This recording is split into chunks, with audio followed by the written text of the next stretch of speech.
124185 permanent employee, regular employee. SMS2లో పనిచేస్తూ ఉన్నాడు, master టెక్నీషియన్గా పనిచేస్తూ ఉన్నాడు. చనిపోయింది 1/4/2025. 1/4/2025 1 ఏప్రిల్ 2025 చనిపోయాడు. నేను అడుగుతా ఉన్నా, ఈ పెంటయ్యన్నకు కూతురు, ఇదిగో ఐడి కార్డు, ఈ పెంటయ్యన్నకు కూతురు పేరేం పేరుమా? భాగ్యశ్రీ కూతురు. కొడుకు ప్రసాదు, నవీను ప్రసాదు. చనిపోయినప్పుడు ఉద్యోగాలు ఇస్తామన్నారు, నెలలోనే ఉద్యోగం ఇస్తామన్నారు పిల్లలకు. కాంపన్సేషన్ ఇస్తామని చెప్పినారు, ఇంతవరకు కాంపన్సేషన్ ఇవ్వాల, ఇంతవరకు జాబ్ లేదు. జాబ్ అడిగితే, కాంపన్సేషన్ అడిగితే నిర్దాక్షిణ్యంగా ఫైల్ పోయింది అని చెప్తా ఉన్నారు. నిజంగా ఆలోచన చేయమని అడుగుతా ఉన్నాం. ఇంత నిర్దయగా ప్రభుత్వాలు వ్యవహరించడం ధర్మమేనా అని అడుగుతా ఉన్నా.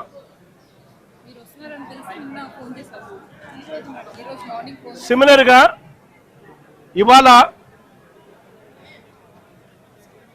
ఇవాళ జరుగుతూ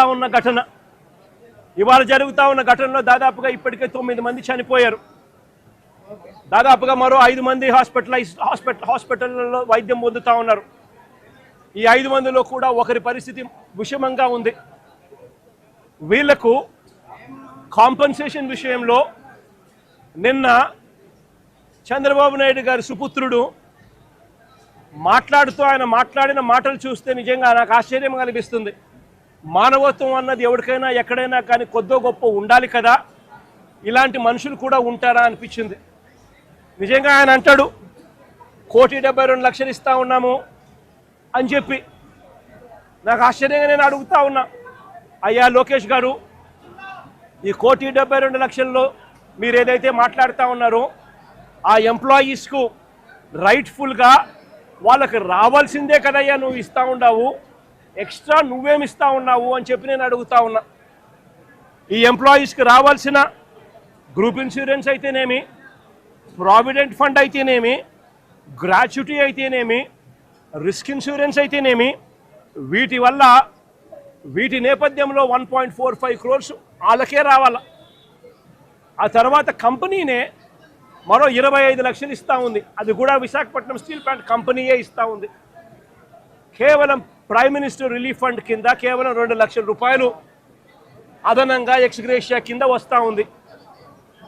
రాష్ట్ర ప్రభుత్వం నుంచి 0 రూపాయి అంటే రూపాయి కూడా ఇవ్వడంలే. మరి నేను అడుగుతా ఉన్నా, ఇక 1.72 crores ఇంకొకటి నువ్వు ఇచ్చేదేందయ్యా బోడీ అని అడుగుతా ఉన్నా. వాళ్ళకి రావాల్సిందే, వాళ్ళ హక్కుగా వాళ్ళకి రావాల్సిందే వాళ్ళకు వస్తూ ఉంది. వాళ్ళకి అది ఇస్తూ ఉన్నారు, అది వాళ్ళకి ఇస్తూ ఉన్నారని మీరు చెప్తా ఉన్నారు.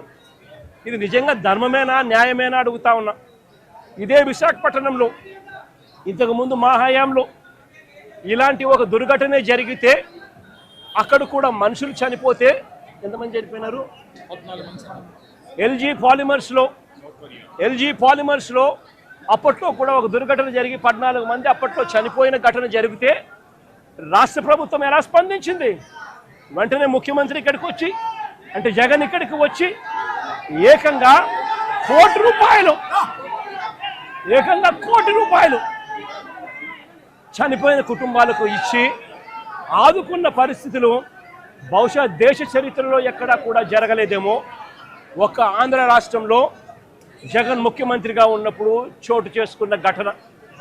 ఏకంగా ₹1,00,00,000 వాళ్ళకు ఇచ్చి ఆ కుటుంబాలకు తోడుగా ఉండి ఆ వాళ్ళ సభ్యులు చనిపోయిన వాళ్లకు ఉద్యోగాలు కూడా మళ్ళీ ఆ కంపెనీలో ఇచ్చేట్టుగా వైఎస్ఆర్సీపీ ప్రభుత్వం అప్పట్లో అడుగులు ముందుకు వేసి చేయించింది.